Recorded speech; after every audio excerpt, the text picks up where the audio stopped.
Hello students, ਬੇਟਾ ਆਪਾਂ unit second ਪੜ੍ਹ ਰਹੇ ਸੀ, that is the structure of atom, ਜਿਸ ਦੇ ਵਿੱਚ ਆਪਾਂ ਇੱਕ ਬਹੁਤ ਇੰਪੋਰਟੈਂਟ ਟੌਪਿਕ ਕੰਪਲੀਟ ਕਰ ਚੁੱਕੇ ਹਾਂ, that is the quantum numbers. Quantum numbers ਤਾਂ ਹੋਪਸੋ ਤੁਹਾਨੂੰ ਕਲੀਅਰ ਹੋ ਗਏ ਹੋਣਗੇ ਵੀ ਕੁਆਂਟਮ ਨੰਬਰਸ ਕੀ ਹੁੰਦੇ ਨੇ। ਤਾਂ ਆਪਾਂ ਇਹਨਾਂ ਦੀਆਂ ਕੁਝ ਟਾਈਪਸ ਤੇ ਆਪਾਂ ਨੇ ਇਸ ਦੀ ਪੂਰੀ ਸਮਰੀ ਵੀ ਪੜ੍ਹੀ ਸੀ ਰਜੇ। ਤਾਂ ਤੁਸੀਂ ਪਹਿਲਾਂ ਤੁਹਾਨੂੰ ਕੁਆਂਟਮ ਨੰਬਰਸ ਦੀ ਪੂਰੀ ਕਲੈਰਿਟੀ ਹੋਣੀ ਚਾਹੀਦੀ ਆ, ਫਿਰ ਹੀ ਆਪਾਂ ਉਹਦੇ ਨਾਲ ਰਿਲੇਟਡ ਕੁਝ ਰੀਜ਼ਨਿੰਗ ਕੁਐਸਚਨਸ ਬਾਰੇ ਡਿਸਕਸ ਕਰ ਸਕਦੇ ਹਾਂ। ਠੀਕ ਆ, ਤਾਂ ਮੈਂ ਥੋੜ੍ਹਾ ਜਿਹਾ ਰਿਕੈਪ ਕਰਵਾਉਣੀ ਹੈ ਤੁਹਾਨੂੰ ਵੀ ਕੁਆਂਟਮ ਨੰਬਰਸ ਹੁੰਦੇ ਕੀ ਨੇਗੇ। ਮੈਂ ਤੁਹਾਨੂੰ ਕੀ ਦੱਸਿਆ ਸੀਗਾ ਕਿ ਅਗਰ ਆਪਾਂ ਕਿਸੇ ਪਰਸਨ ਦਾ ਐਡਰੈਸ ਆਇਡੈਂਟੀਫਾਈ ਕਰਨਾ ਹੋਵੇ ਤਾਂ ਆਪਾਂ ਉਸਦਾ ਜਿਵੇਂ state, city, country, street number ਵਗੈਰਾ, ਠੀਕ ਆ, ਇੱਦਾਂ ਆਪਾਂ ਕਿਸੇ ਵੀ ਪਰਸਨ ਦੇ ਐਡਰੈਸ ਨੂੰ ਨੋਟੀਫਾਈ ਕਰ ਸਕਦੇ ਹਾਂ। ਤਾਂ ਉੱਦਾਂ ਹੀ ਸੇਮ ਕਿਸੇ ਐਟਮ ਦੇ ਅੰਦਰ ਇਲੈਕਟ੍ਰੋਨ, ਠੀਕ ਆ, ਕਿੱਥੇ ਪਿਆ, ਮਤਲਬ ਉਹਦੀ ਪੋਜੀਸ਼ਨ ਕੀ ਆ ਗਈ, ਮਤਲਬ ਜਾਂ ਆਪਾਂ ਕਹਿ ਸਕਦੇ ਹਾਂ ਵੀ ਉਹਦਾ ਸ਼ੈੱਲ, ਸਬ ਸ਼ੈੱਲ, ਆਰਬਿਟਲਸ ਕਿਹੜੇ ਨੇਗੇ, ਕਿਹੜੇ ਸ਼ੈੱਲ, ਸਬ ਸ਼ੈੱਲ ਜਾਂ ਆਰਬਿਟਲਸ ਦੇ ਵਿੱਚ ਪਿਆ। ਤਾਂ ਇੱਦਾਂ ਹੀ ਸੇਮ ਬੇਟਾ ਜੀ ਇਲੈਕਟ੍ਰੋਨਸ ਦੇ ਐਡਰੈਸ ਨੂੰ ਆਇਡੈਂਟੀਫਾਈ ਕਰਨ ਵਾਸਤੇ ਕੀ ਪੜ੍ਹਦੇ ਹਾਂ ਆਪਾਂ, ਕੁਆਂਟਮ ਨੰਬਰਸ। ਠੀਕ ਆ, ਇਲੈਕਟ੍ਰੋਨ ਦਾ ਐਡਰੈਸ ਕਿੱਦਾਂ ਦਾ ਹੁੰਦਾ ਬੇਟਾ, ਮੈਂ ਤੁਹਾਨੂੰ ਪਹਿਲਾਂ ਵੀ ਦੱਸਿਆ ਸੀ ਵੀ ਇਸਦਾ ਸ਼ੈੱਲ ਕਿਹੜਾ, ਸਬ ਸ਼ੈੱਲ ਕਿਹੜਾ ਜੀ, ਠੀਕ ਆ, ਜਾਂ ਫਿਰ ਇਸ ਦੇ ਆਰਬਿਟਲਸ ਕਿਹੜੇ ਆਰਬਿਟਲ ਦੇ ਵਿੱਚ ਪ੍ਰੈਜ਼ੈਂਟ ਆ, ਜਾਂ ਫਿਰ ਆਪਾਂ ਕੀ ਕਹਿ ਸਕਦੇ ਹਾਂ ਇਸ ਦੀ ਸਪਿਨ ਕਿਹੜੀ ਆ। ਠੀਕ ਹੈ, ਤਾਂ ਇਹ ਆਪਾਂ ਚਾਰ ਚੀਜ਼ਾਂ ਡਿਸਕਸ ਕੀਤੀਆਂ ਸੀਗੀਆਂ ਬੇਟਾ ਕੁਆਂਟਮ ਨੰਬਰਸ ਦੇ ਵਿੱਚ।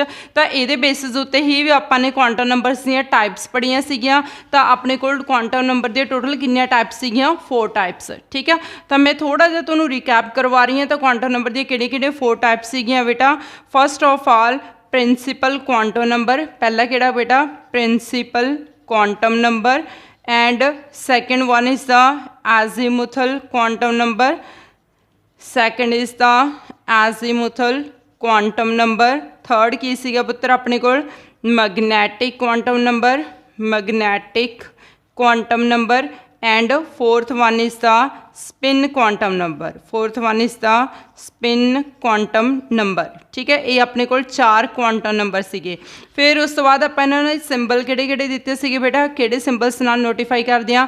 ਪ੍ਰਿੰਸੀਪਲ ਕੁਆਂਟਮ ਨੰਬਰ ਨੂੰ ਆਪਾਂ ਕਿਹਦੇ ਨਾਲ ਡਿਨੋਟ ਕਰਦੇ ਹਾਂ, ਐਨ ਦੇ ਨਾਲ। ਠੀਕ ਹੈ, ਐਜ਼ੀਮੂਥਲ ਕੁਆਂਟਮ ਨੰਬਰ ਨੂੰ ਐਲ ਦੇ ਨਾਲ। ਠੀਕ ਹੈ ਜੀ, ਮੈਗਨੈਟਿਕ ਕੁਆਂਟਮ ਨੰਬਰ ਨੂੰ ਆਪਾਂ ਕਿੱਦਾਂ ਲਿਖਦੇ ਬੇਟਾ, ਐਮ ਐਲ ਦੇ ਨਾਲ, ਤੇ ਸਪਿਨ ਕੁਆਂਟਮ ਨੰਬਰ ਨੂੰ ਆਪਾਂ ਕਿੱਦਾਂ ਲਿਖਦੇ ਹਾਂ, ਐਮ ਐਸ ਦੇ ਨਾਲ। ਠੀਕ ਹੈ, ਇਹ ਇਹਨਾਂ ਦੇ ਸਿੰਬਲਸ ਨੇ। ਦੈਨ ਹੁਣ ਆਪਾਂ ਨੂੰ ਇਨਫੋਰਮੇਸ਼ਨ ਕਿਹੜੀ ਦਿੰਦੇ ਨੇ, ਪ੍ਰਿੰਸੀਪਲ ਕੁਆਂਟਮ ਨੰਬਰ ਤੋਂ ਆਪਾਂ ਨੂੰ ਕੀ ਪਤਾ ਚੱਲਦਾ। ਠੀਕ ਹੈ, ਪ੍ਰਿੰਸੀਪਲ ਕੁਆਂਟਮ ਨੰਬਰ ਅਗਰ ਤੁਹਾਨੂੰ ਦੱਸ ਦਿੱਤਾ ਜਾਵੇ ਤਾਂ ਉਹ ਤੋਂ ਤੁਸੀਂ ਕੀ ਗੈਸ ਲਗਾ ਸਕਦੇ ਹੋ ਕਿ ਇਲੈਕਟ੍ਰੋਨ ਦਾ ਸ਼ੈੱਲ ਕਿਹੜਾ। ਠੀਕ ਹੈ, ਔਰ ਐਜ਼ੀਮੂਥਲ ਕੁਆਂਟਮ ਨੰਬਰ ਤੋਂ ਬੇਟਾ ਆਪਾਂ ਨੂੰ ਕੀ ਪਤਾ ਲੱਗਦਾ ਵੀ ਇਲੈਕਟ੍ਰੋਨ ਕਿਹੜੇ ਸਬ ਸ਼ੈੱਲ ਦੇ ਅੰਦਰ ਪ੍ਰੈਜ਼ੈਂਟ ਆ। ਦੈਨ ਮੈਗਨੈਟਿਕ ਕੁਆਂਟਮ ਨੰਬਰ ਤੋਂ ਕੀ ਪਤਾ ਚੱਲਦਾ ਬੇਟਾ ਕਿ ਇਲੈਕਟ੍ਰੋਨ ਕਿਹੜੇ ਆਰਬਿਟਲ ਦੇ ਅੰਦਰ ਪ੍ਰੈਜ਼ੈਂਟ ਆ। ਠੀਕ ਹੈ, ਤੇ ਸਪਿਨ ਕੁਆਂਟਮ ਨੰਬਰ ਤੋਂ ਆਪਾਂ ਨੂੰ ਇਲੈਕਟ੍ਰੋਨ ਦੀ ਸਪਿਨ ਪਤਾ ਚੱਲਦੀ ਆ। ਠੀਕ ਹੈ, ਕਲੌਕਵਾਈਜ਼ ਰੋਟੇਟ ਕਰ ਰਿਹਾ ਜਾਂ ਫਿਰ ਐਂਟੀ ਕਲੌਕਵਾਈਜ਼। ਠੀਕ ਹੈ ਜੀ, ਦੈਨ ਉਸ ਤੋਂ ਬਾਅਦ ਆਪਾਂ ਦੇਖਦੇ ਰਹੇ ਫਿਰ ਇਹਨਾਂ ਦੀ ਪਰਮਿਟਡ ਵੈਲਿਊਜ਼ ਕਿਹੜੀਆਂ ਸੀਗੀਆਂ। ਠੀਕ ਆ, ਕਿ ਆਪਾਂ ਇਹਨਾਂ ਦੀ ਵੈਲਿਊਜ਼ ਕਿੱਦਾਂ ਕੈਲਕੂਲੇਟ ਕਰ ਸਕਦੇ ਹਾਂ। ਤਾਂ ਐਨ ਦੀ ਤਾਂ ਸਿੰਪਲ ਵੈਲਿਊ ਸੀਗੀ, ਐਨ ਦੀ ਹੋਲ ਨੰਬਰ ਵੈਲਿਊ ਹੁੰਦੀ ਆ 1 2 3 4 ਐਂਡ ਸੋ ਔਨ। ਠੀਕ ਹੈ, ਇੱਦਾਂ ਕਰਕੇ ਆਪਣੇ ਕੋਲ ਐਨ ਦੀਆਂ ਨੰਬਰ ਆਫ ਵੈਲਿਊਜ਼ ਹੋ ਸਕਦੀਆਂ ਨੇ। ਠੀਕ ਹੈ, ਤਾਂ ਹੁਣ ਜੇ ਤੁਸੀਂ ਐਲ ਦੀ ਵੈਲਿਊ ਪਤਾ ਕਰਨੀ ਹੈ ਤਾਂ ਉਹਦੇ ਲਈ ਤੁਹਾਨੂੰ ਪਹਿਲਾਂ ਕਿਹੜੀ ਵੈਲਿਊ ਪਤਾ ਹੋਣੀ ਚਾਹੀਦੀ ਆ, ਐਨ ਦੀ ਵੈਲਿਊ। ਠੀਕ ਹੈ ਰਾਜੇ, ਤਾਂ ਐਨ ਦੀ ਵੈਲਿਊ ਪਤਾ ਕਰਨ ਵਾਸਤੇ, ਐਲ ਦੀ ਵੈਲਿਊ ਫਾਈਂਡ ਆਊਟ ਕਰਨ ਵਾਸਤੇ ਤੁਹਾਨੂੰ ਪਹਿਲਾਂ ਐਨ ਦੀ ਵੈਲਿਊ ਪਤਾ ਹੋਣੀ ਚਾਹੀਦੀ ਆ। ਤਾਂ ਕੀ ਫਾਰਮੂਲਾ ਹੁੰਦਾ ਗਾ ਬੇਟਾ ਐਲ ਦਾ, L is equal to 0 to n-1, 0 to n-1। ਠੀਕ ਆ, ਅਗਰ ਐਨ ਦੀ ਵੈਲਿਊ ਪਤਾ ਤੁਸੀਂ ਤਾਂ ਐਲ ਦੀ ਵੈਲਿਊ ਈਜ਼ੀ ਫਾਈਂਡ ਆਊਟ ਕਰ ਸਕਦੇ ਹੋ। ਠੀਕ ਹੈ ਜੀ, ਤੇ ਐਮ ਐਲ ਦਾ ਫਾਰਮੂਲਾ ਕੀ ਸੀਗਾ ਬੇਟਾ, ਅਗਰ ਤੁਸੀਂ ਆਰਬਿਟਲ ਫਾਈਂਡ ਆਊਟ ਕਰਨਾ ਤਾਂ ਉਸ ਦੇ ਲਈ ਤੁਹਾਨੂੰ ਕਿਹੜੀ ਵੈਲਿਊ ਪਤਾ ਹੋਣੀ ਚਾਹੀਦੀ ਆ, ਐਲ ਦੀ ਵੈਲਿਊ। ਜਿੱਦਾਂ ਐਲ ਦੀ ਵੈਲਿਊ ਵਾਸਤੇ ਐਨ ਪਤਾ ਹੋਣਾ ਚਾਹੀਦਾ ਤਾਂ ਉੱਦਾਂ ਹੀ ਸੇਮ ਐਮ ਐਲ ਲਈ ਆਪਾਂ ਨੂੰ ਕੀ ਪਤਾ ਹੋਣਾ ਚਾਹੀਦਾ, ਐਲ ਦੀ ਵੈਲਿਊ ਫਾਈਂਡ ਆਊਟ ਹੋਣੀ ਚਾਹੀਦੀ ਹੈ। ਠੀਕ ਹੈ, ਤਾਂ ਹੁਣ ਦੇਖੋ ਇਹਦਾ ਕੀ ਫਾਰਮੂਲਾ ਸੀਗਾ ਬੇਟਾ, M L is equal to -L2 + L, -L2 + L। ਠੀਕ ਹੈ, ਦੈਨ ਲਾਸਟ ਸਪਿਨ ਹਮੇਸ਼ਾ ਹੀ ਇਲੈਕਟ੍ਰੋਨਸ ਦੀ 2 ਹੁੰਦੀਆਂ, ਜਾਂ ਤਾਂ ਪਲੱਸ ਹਾਫ ਹੋਊਗੀ ਜਾਂ ਫਿਰ ਕੀ ਹੋਣੀ ਹੈ ਬੇਟਾ, ਮਾਈਨਸ ਹਾਫ, ਮਤਲਬ ਜਾਂ ਤਾਂ ਕਲੌਕਵਾਈਜ਼ ਹੋਊਗਾ ਜਾਂ ਫਿਰ ਉਹ ਐਂਟੀ ਕਲੌਕਵਾਈਜ਼ ਹੋਊਗਾ। ਠੀਕ ਹੈ ਜੀ, ਤਾਂ ਇਹ ਆਪਾਂ ਨੇ ਸਮਰੀ ਕੀਤੀ ਹੈ ਥੋੜ੍ਹੀ ਜਿਹੀ, ਜੋ ਆਪਾਂ ਲਾਸਟ ਲੈਕਚਰ ਦੇ ਵਿੱਚ ਡਿਸਕਸ ਕੀਤਾ ਸੀਗਾ ਕੁਆਂਟਮ ਨੰਬਰ ਦੀ ਰਿਗਾਰਡਿੰਗ, ਕਿਉਂਕਿ ਮੈਂ ਤੁਹਾਨੂੰ ਇਹਦੇ ਰੀਜ਼ਨਿੰਗ ਕੁਐਸਚਨ ਕਰਵਾਉਣੇ ਨੇ, ਇਸ ਲਈ ਇਹ ਸਮਰਾਈਜ਼ ਕਰਵਾਉਣਾ ਬਹੁਤ ਜ਼ਰੂਰੀ ਸੀਗਾ ਬੇਟਾ, ਤਾਂ ਜੋ ਤੁਹਾਨੂੰ ਰਿਕੈਪ ਹੋਵੇ, ਸਭ ਕੁਝ ਯਾਦ ਹੋਵੇ। ਠੀਕ ਆ, ਫਿਰ ਹੀ ਤੁਸੀਂ ਕੁਆਂਟਮ ਨੰਬਰ ਦੇ ਨਾਲ ਰਿਲੇਟਡ ਕੁਐਸਚਨ ਕਰ ਸਕਦੇ ਹੋ। ਓਕੇ ਬੇਟਾ, ਤਾਂ तो हुण देखो आपां कुछ रीजनिंग क्वेश्चन करते हैं। हुण इहदा क्वेश्चन क्वांटम नंबर का ज़्यादा डायरैक्ट आ सकदा कि क्वांटम नंबर्स नूं एक्सप्लेन करो, जिथे तुसीं इहदे 4 टाइप्स ते दा जिहड़ा चार्ट आ वो एक्सप्लेन करोगे, जां फिर तुहानूं इहदे बहुत छोटे छोटे रीजनिंग क्वेश्चन बन के आ सकते हैं। तो क्वेश्चन देखो बेटा, first of all question number first, give all possible values, give all possible values of L किदी L, ml and ms for electrons if n is equal to 3। ठीक है, कि सारियां पॉसीबल वैल्यूज़ दसो एल दी किहड़ी values हो सकते हैं, M L दियाँ M S दियाँ। जे तुहानूं एन की वैल्यू कितनी दिती होवे 3 दिती होए, मैं तुहानूं पहले ही दस्सिया सीगा कि एन की वैल्यू अगर तुहानूं पता तो तुसीं एल की वैल्यू फाइंड आउट कर सकते हो, एल पता तो एम एल फाइंड आउट कर सकते हो। स्पिन हमेशा ही 2 होंदी है, प्लस हाफ तो माइनस हाफ। तो देखो पुत्तर, तुहानूं इत्थे एन की वैल्यू दिती हुई आ, तो तुसीं एल की वैल्यू किद्दां कैलकुलेट करनी है। ठीक है, फॉर्मूला याद है ना, मैं जिहड़ा हुणे समराइज करवाया सीगा। देखो अगर एन की वैल्यू 3 आ, एन की वैल्यू कितनी है 3, तो एल की वैल्यू की होनी आ 0 to n-1। ठीक है, तो एल दी किहड़ी वैल्यूज़ हो सकदियां ने बेटा अपने कोल, एल 0 to n कितना का पुत्तर 3, तो आप लिख सकते हैं 3 - 1। ठीक है, तो इट मीनस किहड़ी वैल्यूज़ होणगियां, एल इज इक्वल टू 0 1 ते 2। ठीक है, 3 - 1 कितना आ गया 2, तो 0 तो 2 दे विच किहड़ियां वैल्यूज़ आ रही ने 0 1 2। ठीक है, तो एल दी किहड़ियां वैल्यूज़ आ गई बेटा अपने कोल 0 1 2। ठीक है, अगर अपने कोल एन कितना 3 आ, एन की वैल्यू 3 आ, तो एल की वैल्यू की होनी अपने कोल एल 0 1 2। क्लीयर है तक। फिर उस तो बाद सैकेंड की कह रहे हैं एम एल की वैल्यू। हुण एम एल नूं कैलकुलेट करना हो तो की फॉर्मूला हुंदा -L2 + L, -L2 + L। Okay students, तो देखो बेटा हुण -L2 + L आपां किद्दां कैलकुलेट कर सकते हैं। पहले आपां L की वैल्यू 0 रखते हैं। हुण L की वैल्यू अगर 0 हो गई तो -0 तो +0 मतलब L की वैल्यू की आ गई अपने कोले, एम एल की एक वैल्यू की आ गई अपने कोल 0। ठीक है, सैकेंड देखो हुण आपां सैकेंड लई आपां L की वैल्यू की पुट कर देंगे 1, तो एम एल की वैल्यू की आ जाएगी -1 0 + 1। ठीक है, ये हो गया। दैन आपां हुण एल की वैल्यू कितनी पुट कर दी 2, तो एल की वैल्यू जो आपां 2 पुट कर दी तो अपने कोल एम एल की वैल्यू की आ जाएगी बेटा -2 -1 दैन 0 +1 ते +2। ठीक है, ये सारिया वैल्यूज़ अपने कोल किहदियां आ गईयां एम एल दियां। ठीक है जी, दैन उस तो बाद एल की वैल्यू कैलकुलेट कर ली अपने कोल 0 1 2 आ गया। एम एल की वैल्यू क्या पूछा गया सी तुहानूं, एम एल दी अपने कोल 3 वैल्यूज़ आ गई है बेटा। फिर तुहानूं की पूछा गया एम एस स्पिन होंदी आ, स्पिन की वैल्यू हमेशा ही +हाफ ते -हाफ होनी आ। क्लीयर है स्टूडेंट्स, तो +हाफ तो -हाफ ही हमेशा की वैल्यू रहनी आ, चाहे जो मर्जी एन की वैल्यू होवे, जो मर्जी M L M S L की वैल्यू आ रही है कि बेटा एम एस की वैल्यू हमेशा की रहनी है +हाफ तो -हाफ। ठीक है, तो कुछ तो न्यूमेरिकल्स इदां दे पूछे जा सकते हैं कि एन की वैल्यू 3 है जी, एल की वैल्यू एम एल की वैल्यू एम एस की वैल्यू दसो। तो वो वास्ते तुहानूं जिहड़े इन्हां दे फॉर्मूले ने टिप्स तो होने चाहिए ने। किहड़े फॉर्मूले ने अपने कोल एल की वैल्यू कैलकुलेट करने वास्ते, एम एल की वैल्यू कैलकुलेट करने वास्ते ते एम एस की वैल्यू कैलकुलेट करने वास्ते। ठीक है जी, दैन उस बाद नैक्सट देखो हुण अपने कोल सैकेंड क्वेश्चन आपां करदे हां। Second question, list the quantum numbers, list the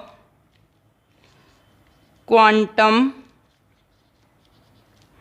numbers, list the quantum numbers for 3D orbitals, for 3D orbitals। 3D orbitals वास्ते अपने क्वांटम नंबर्स नूं आइडेंटिफाई करना भी किहड़े क्वांटम नंबर्स ने 3D ऑर्बिटल्स लिए। ठीक है जी, तो देखो हुण 3D ऑर्बिटल का मतलब की होया बेटा इत्थे। ठीक है, तो हुण 3 का मतलब की होया अपने कोल थर्ड की है शैल आ, मतलब एन की वैल्यू कितनी अपने कोल 3 आ। क्लीयर है इत्थे तक, एन की वैल्यू कितनी है कि अपने कोल 3 आ। ठीक है, फिर उस तो बाद अपनी किहड़ी वैल्यू क्वांटम नंबर किहड़े ने एन एल एम एल ते एम एस। ਆਪਾਂ ਨੇ ਇਹ ਚਾਰੇ ਕੁਆਂਟਮ ਨੰਬਰਸ ਦੀ ਵੈਲਿਊ ਕੈਲਕੂਲੇਟ ਕਰਨੀ ਆ। ਲਿਸਟ ਦਾ quantum numbers for 3D orbital, ठीक है। तो कुआंटम नंबरस 4 ने, N, L, ML ਤੇ MS, ठीक है। ਹੁਣ N ਆਪਣੇ ਕੋਲ 3 ਆ, ਕਿੱਥੋਂ ਪਤਾ ਲੱਗਿਆ ਕਿਉਂਕਿ ਆਪਾਂ ਨੂੰ 3D ऑर्बिटल ਕਿਹਾ ਗਿਆ, ठीक है। फिर ਆਪਾਂ L ਦੀ ਵੈਲਿਊ ਪਤਾ ਕਰਨੀ ਹੈ, ML ਤੇ MS ਦੀ ਵੈਲਿਊ, ठीक है बेटा। ਤਾਂ ਹੁਣ ਸਮਝੋ ਥੋੜਾ ਧਿਆਨ ਨਾਲ। ਹੁਣ ਜੇ L ਦੀ ਵੈਲਿਊ ਪਤਾ ਕਰਨੀ ਤਾਂ formula Ki C, 0 to N-1, यही फॉर्मूला है ना, ठीक है। तो मेरे को किहड़ी वैल्यूज़ आउणगियां, N कितना अपने को 3-1, 3-1 मतलब कितना हो गया 2। तो 0 तो 2 दे विच किहड़ी वैल्यूज़ आ रही ने, 0, 1, 2, ठीक है। ये वैल्यूज़ आ रही ने। तो इट मीनस मेरे को इत्थे L दियां 3 वैल्यूज़ आ गई, 0, 1, 2, ठीक है। हुण अगर तुसीं पिछला लेक्चर अच्छी तरह सुनिया होया, ठीक है, तो तुहानूं याद भी वो चीज़। तो देखो मैं तुहानूं दस्सिया सी अगर L दी वैल्यू 0 हुंदी आ तो अपने कोल सब शैल किहड़ा हुंदा S, L दी वैल्यू 1 हुंदी है तो सब शैल किहड़ा हुंदा बेटा P, L दी वैल्यू 2 हुंदी है तो सब शैल किहड़ा हुंदा D, अगर L दी वैल्यू 3 हुंदी तो सब शैल किहड़ा हुंदा F। समझ लग गई, ठीक है। ये अपन नहीं दिता तां करके मैंने सर्कल किया, ठीक है। तो हुण देखो आ चीज़ तुसीं हमेशा माइंड च फिट रखनी आ। L वैल्यू 0 आ तो अपने को S होगा सब शैल, 1 आ तो P सब शैल होना, 2 आ तो D सब शैल होना, अगर 3 आ तो F सब शैल होंदा, ठीक है। मैं तुहानूं समझाया भी सी भी SPDF कित्थों ले गए, शार्प, प्रिंसीपल, डिफ्यूज्ड ते F लई फंडामेंटल, ठीक है। हुण देखो 3 की आ, D आ, अगर D आ तो इट मीनस आप इत्थे किहड़ी वैल्यू चूज करांगे, वैल्यूज़ अपने कोल सारियां ने तो D वास्ते आपां की रखांगे, L कितना होगा 2, ठीक है जी। तो इत्थे आपां 1 ते 2, 0 ते 1 नूं आपां अरेज करांगे तो अपने कोल L कितना आ गया बेटा 2 आ गया। क्लीयर है जी हद तक। उस तो बाद हुण जे L दी वैल्यू 2 आ गई तो ML दा फॉर्मूला की सी, -L2 + L, ठीक है जी, यही फॉर्मूला सी ना। तो अपने को L कितना पुत्र 2, तो यदा मतलब -2, 2 + 2, ठीक है। तो किहड़ी वैल्यूज़ आ जाएगी अपने को, -2, दैन -1, 0, फिर +1 ते +2, ठीक है। ये अपने को ML दी वैल्यू आ गई। स्पिन की समझाया सी तुहानूं कि स्पिन हमेशा ही की हुंदी आ, +½ ते -½ जो मर्जी N दी वैल्यू होवे, जो मर्जी L दी वैल्यू होवे। क्लीयर है स्टूडेंट्स। तो ये लई तुहानूं 3D ऑर्बिटल्स भी पूछ सकते हैं। इस तो इलावा फिर तुसीं 3D तो इलावा इत्थे हुण एग्जाम्पल ट्राई करनियां ने 4P लई ते दैन 1S लई, ठीक है जी। हुण तुसीं 4P लई चारे क्वांटम नंबर्स की वैल्यू कैलकुलेट करके देखनी है तो 1S के लिए चारे क्वांटम नंबर्स की वैल्यू कैलकुलेट करके दसनी है, ठीक है जी। तो इत्थे मैनूं तुसीं कमेंट बॉक्स के रिप्लाई कर सकते हो कि अपने को N की वैल्यू 4P लिए कितनी आ, L की वैल्यू ML तो MS की वैल्यू सेम 1S लिए, ठीक है। तो ये दो तुहानूं ऑर्बिटल्स दस्से ने मैं, जिहदे थ्रू तुसीं 4 क्वांटम नंबर्स की वैल्यूज़ नूं कैलकुलेट करना, मतलब खुद प्रैक्टिस करनी है। ओके बेटा। हुण आपां 3rd कैटेगरी का क्वांटम नंबर का क्वेश्चन करते हैं। That is the 3rd question की हैगा, विच ऑफ द फॉलोइंग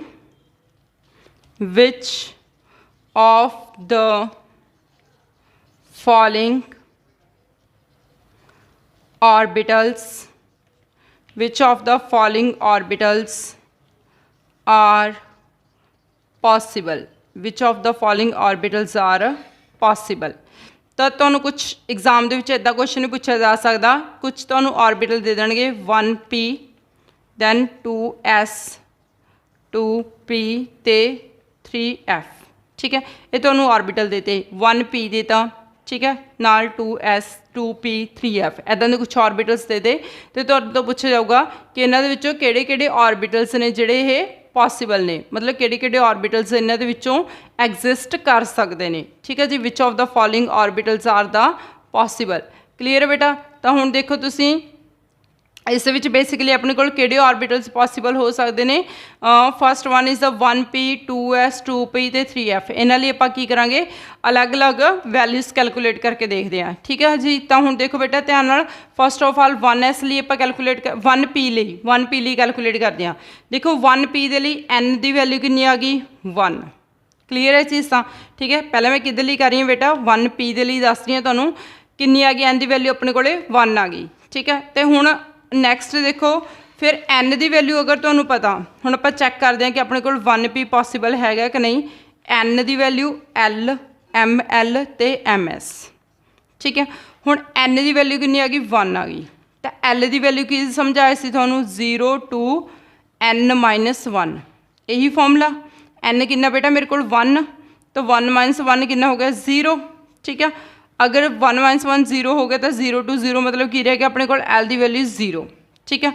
हुण अगे सुनो, जे l की वैल्यू 0 आ, ठीक है, तो मैं तुहानूं की दस्सिया सी l 0 होवे 1 होवे 2 होवे 3 होवे, तो अपने को सब शैल किहड़ा किहड़ा हुंदा बेटा, हमेशा ये गल ना माइंड च फिट रखो। सब शैल किहड़ा हुंदा S P D F, ठीक है। हुण L वैल्यू कितनी है 0, 0 वास्ते सब शैल की हुंदा S, ठीक है। तो हुण देखो अपने को n की वैल्यू तो 1 आ, l की वैल्यू की पॉसीबल है 0, ठीक है। अगर l की वैल्यू 0 पॉसीबल आ, ਇਹਦਾ मतलब 1 नाल की हो सकता इत्थे s हो सकता, p कदे भी नहीं हो सकता। समझ रहे हो मेरी गल, ठीक है। तो 1p पॉसीबल नहीं हैगा, क्लीयर है राजे। तो 1p is not possible because l हमेशा की होगा इसके लिए 0 होगा। अगर l 0 आ गया तो उसके लिए s ऑर्बिटल होना, क्लीयर है बेटा। उस तो बाद हुण आपां देखो नैक्सट करते हैं। नैक्सट की समझाया सीगा तुहानूं, नैक्सट किहड़ा अपने कोले 2s। तो हुण 2s लई n l ml ते ms ये वैल्यूज कैलकुलेट करनियां ने। n कितना अपने कोल 2, ठीक है। l की वैल्यू की होनी है 0 to n-1, 0 to n-1। हुण n कितना गा अपने कोल राजे 2, 2 - 1 मतलब कितना आ गया अपने कोल 1, तो 0 तो 1 किहड़ी किहड़ी वैल्यूज आ गई इत्थे अपने कोले, एक 0 आ गई तो एक की आ गई 1, 2 वैल्यूज आ गई, ठीक है। तो हुण देखो अपने कोल l 0 होवे तो 2s हुंदा, l की वैल्यू 0 होवे 0 लिए की होगा s, ठीक है। तो चीज़ पॉसीबल हैगी आ कि 2 दे नाल की आ गया अपने कोले s आ गया, ठीक है। अगर 1 हुंदी तो 2, अगर 1 हुंदी तो की हुंदा सब शैल p हुंदा, तो 2 दे नाल p भी एग्जिस्ट कर सकदा, ठीक है। तो 2s एग्जिस्ट कर सकता बेटा, yes this orbital is possible, ठीक है जी। हुण नैक्सट समझो बेटा 2p, नैक्सट क्या आ रहा है अपने कोले 2p ऑर्बिटल, 2s तो बाद क्या आ रहा है बेटा 2p। और मैं तुहानूं हुणी एग्जाम्पल दसी है कि 2s भी एग्जिस्ट कर सकता है तो 2p भी एग्जिस्ट कर सकता है, ठीक है। नैक्सट आपां करदे हां दैट इज़ द 3f। हुण 3f के केस विच देखो n l ml ते ms, n की वैल्यू कितनी आ जाएगी 3, l की वैल्यू कितनी आ जाएगी बेटा 0 to n-1, 0 to n-1। हुण n कितना पुत्र अपने को 3, तो 3 - 1 कितना हो गया मतलब 2, तो 0 to 2, 0 तो 2 के विचाले किहड़ी किहड़ी वैल्यूज आंदियां ने अपने को 0 1 2, ठीक है। तो इट मीनस जे 0 होगा तो वैल्यू की होनी है s, ठीक है। अगर 1 होया तो वैल्यू की होनी है p, अगर 2 होया तो वैल्यू की होनी है d, ठीक है। तो मतलब 3 दे नाल s हो सकता, 3 नाल p हो सकता, तो 3 नाल d हो सकता, बट 3 नाल f नहीं हो सकता। समझ रहे मेरी गल, क्योंकि इससे है ही नहीं कि जे इत्थे अपने को 3 आ जाता फिर 3f होंदा, बट इत्थे तक की है सिर्फ ये वैल्यूज, अगे जाके वैल्यूज ही नहीं है फॉर्मूले के अकॉर्डिंग, तो अपने को 3f एग्जिस्ट नहीं करता, ठीक है जी। तो अपने को 1p 2s 2p 3f है अपने को चार ऑर्बिटल दसे सी तुहानूं 1p 2s 2p ते 3f, जिस दे विचों 1p ते 3f एग्जिस्ट नहीं करते, तो ये वाली 2 वैल्यूज पॉसीबल ने, क्लीयर है बेटा, ठीक है। तो थोड़ा जिहा क्वांटम नंबर नूं अगर तुसीं क्वेश्चनस करने ने तो इन्हां नूं माइंड दे विच रखना पैना, ठीक है, कि अपने कोल किहड़ी-किहड़ी वैल्यूज होंदियां ने। तो मैं होर थोड़ा जिहा तुहानूं रिकैप करवा दां। तो देखो राजे जो चीज़ां तुहानूं याद रखणियां चाहीदियां ने, ठीक है, मतलब अगे जरूरत पैनी है हुण तुहानूं, ठीक है। थ्रू आउट दा अगर तुसीं +1 तो कैमिस्ट्री के टच चों तो अगे जाके जिन्ना भी तुसीं साइंस ग्रुप के टच च रहोगे राजे, तो तुहानूं कैमिस्ट्री दे विच बेसिक थिंग्स ने जिहड़े हमेशा ही तुहानूं जरूरत पैनी आ, तां करके मैं रिपीट कर रही हाँ बार बार ये चीज़ां। तो फस्ट ऑफ ऑल आपां शैल पढ़िया, ठीक है। शैल अपने कोल n की वैल्यू कितनी होगी 1, तो k शैल होना, n की वैल्यू बेटा अपने को 2 होनी आ तो l शैल होना, n की वैल्यू पुत्र अपने को 3 होनी आ तो m शैल होंदा, अगर n की वैल्यू अपने को 4 आ तो अपने को n शैल आ, ठीक है। ये तो अपन ने शैल पढ़े सीगे। फिर उस तो बाद मैं तुहानूं दस्सिया सी सब शैल। सब शैल, सब शैल किहड़े किहड़े हो सकते हैं इस दे विच 1s 2 नाल हमेशा की हो सकता 2s ते 2p, ये दो वैल्यूज़ ही पॉसीबल ने अपने कोल, ठीक है जी। दैन उस तो बाद अगर n की वैल्यू 3 होनी आ, ठीक है, तो अपने कोल किहड़ी वैल्यूज़ पॉसीबल ने 3s 3p 3d, 3 सब शैल होंगे सिर्फ। अगर n की वैल्यू 4 आ, ठीक है, तो n तो किहड़े सब शैल होंगे अपने कोल इत्थे 4s 4p 4d ते 4f। क्लीयर है बेटा। तो देखो जी ये आपां ने की पढ़े ने गे इन्हां दे शैल, ठीक है। हुण अगर फस्ट शैल आ तो इक्को ही सब शैल, दो सैकेंड शैल आ तो 2 सब शैल, थर्ड शैल आ तो 3 सब शैल, फोर्थ शैल आ तो 4 सब शैल, ठीक है बेटा। सब शैल तो बाद आपां ने शैल सब शैल भी पता लग गया। फिर आपां नूं होर की चाहीदा हुंदा ऑर्बिटल्स। की चाहीदा बेटा आपां नूं ऑर्बिटल्स। तो हुण देखो ऑर्बिटल्स, ऑर्बिटल्स के केस के विच आपां ने देखो कि इन्हां नूं ऑर्बिटल्स नूं किवें आइडेंटिफाई कर सकते हैं कि आपां 1s ऑर्बिटल, ठीक है। तो 1s ऑर्बिटल दे विच हमेशा एक ऑर्बिटल हुंदा, s कोले हमेशा एक ऑर्बिटल हुंदा ते p कोले किन्ने ऑर्बिटल हुंदे ने बेटा 3 ऑर्बिटल, ठीक है, 3 ऑर्बिटल। अगेन इत्थे भी s कोले एक ऑर्बिटल, p कोल किन्ने हुंदे ने पुत्त 3 ऑर्बिटल्स ते d कोले किन्ने हुंदे ने हमेशा 5 ऑर्बिटल्स। एक किवें आए ऑर्बिटल्स जिथे मैं तुहानूं क्वांटम नंबर का चार्ट करवाया सीगा, ठीक है, उत्थे बहुत अच्छी तरह समझाया सी। अगर नहीं पता लग्या तो उन्होंने वीडियो नूं रिपीट करो बेटा, ठीक है, क्योंकि ये कंसैप्ट क्लीयर होना बहुत जरूरी आ। क्लीयर। दैन उस तो बाद 4d कोले अपने कोल किन्ने, d कोले हमेशा किन्ने हुंदे ने 5 ऑर्बिटल्स, क्योंकि इत्थे अपने कोल 5 वैल्यूज़ आए सी। ते f कोले हमेशा किन्ने हुंदे ने 7। क्लीयर है बेटा। तो एक ऑर्बिटल दे विच हमेशा किन्ने इलैक्ट्रॉन जाते हैं 2 इलैक्ट्रॉन। एक ऑर्बिटल च मैक्सिमम किन्ने इलैक्ट्रॉन फिल हो सकते हैं 2 इलैक्ट्रॉन्स। तो ये कोल 2 इलैक्ट्रॉन्स ने, इत्थे 2 इलैक्ट्रॉन्स ते इत्थे 6 इलैक्ट्रॉन्स। क्लीयर। अगेन एक ऑर्बिटल 2 इलैक्ट्रॉन, इत्थे 6 इलैक्ट्रॉन्स आ जाएंगे बेटा। दैन ये 5 ऑर्बिटल्स ने तो 10 इलैक्ट्रॉन, क्योंकि एक ऑर्बिटल कोले हमेशा किन्ने इलैक्ट्रॉन होंदे ने 2 इलैक्ट्रॉन। जे 5 ऑर्बिटल ने तो 10 इलैक्ट्रॉन आ जाएंगे, जे 7 ऑर्बिटल ने तो अपने कोले 14 इलैक्ट्रॉन आ जाएंगे। ओके स्टूडेंट्स, हुण आपां टोटल नंबर ऑफ इलैक्ट्रॉन्स अगर आपां इत्थे डिस्कस करिए तो टोटल नंबर ऑफ इलैक्ट्रॉन्स अपने कोल किन्ने बन जाने ने कि शैल कोले 2 इलैक्ट्रॉन, टोटल इलैक्ट्रॉन्स के कोले 2 इलैक्ट्रॉन्स ने, एल कोल किन्ने ने 8, एम कोल किन्ने आ गए बेटा 18, ते इस कोल किन्ने आ गए अपने कोले एन कोले टोटल इलैक्ट्रॉन्स 32। ठीक है। तो मैं बार बार तो रिपीट कर रही हूँ क्योंकि 10th बेस से तुसी पढ़ के आए हो 2 8 18 32। ठीक है, ये नंबर तो हमेशा ही सिखाया जाता रहे तो वो कितों आया रहे वो वास्ते तो हमेशा क्वांटम नंबरस क्लीयर होने चाहिए। ठीक है, तो के कोले 2 इलैक्ट्रॉन्स, एल कोल 8 इलैक्ट्रॉन्स, एम कोले 18 इलैक्ट्रॉन्स ते एन कोले 32 इलैक्ट्रॉन्स। ठीक है जी। तो की गल्लां याद रखनियां तुसीं, 1 नाल हमेशा एस होना, 1p कदे नहीं होगा, 2s 2p होना, 2d नहीं होगा, 3s 3p 3d होना, 3f नहीं होगा, 4s 4p 4d 4f तक होना। ठीक है। दैन एस कोले हमेशा एक ऑर्बिटल हुंदा, p कोल 3 ऑर्बिटल्स हुंदे ने, d कोले 5 ऑर्बिटल्स हुंदे ने, ते f कोल 7 ऑर्बिटल्स हुंदे ने। ठीक है बेटा, ये गल्लां बहुत इंपॉर्टेंट ने, ये चीज़ां हमेशा ही तुहानूं याद रहनियां चाहिए ने बेटा। तो इस नाल ही बेटा अपना अज का ही लैक्चर कंप्लीट होया। ओके स्टूडेंट्स, थैंक यू बेटा।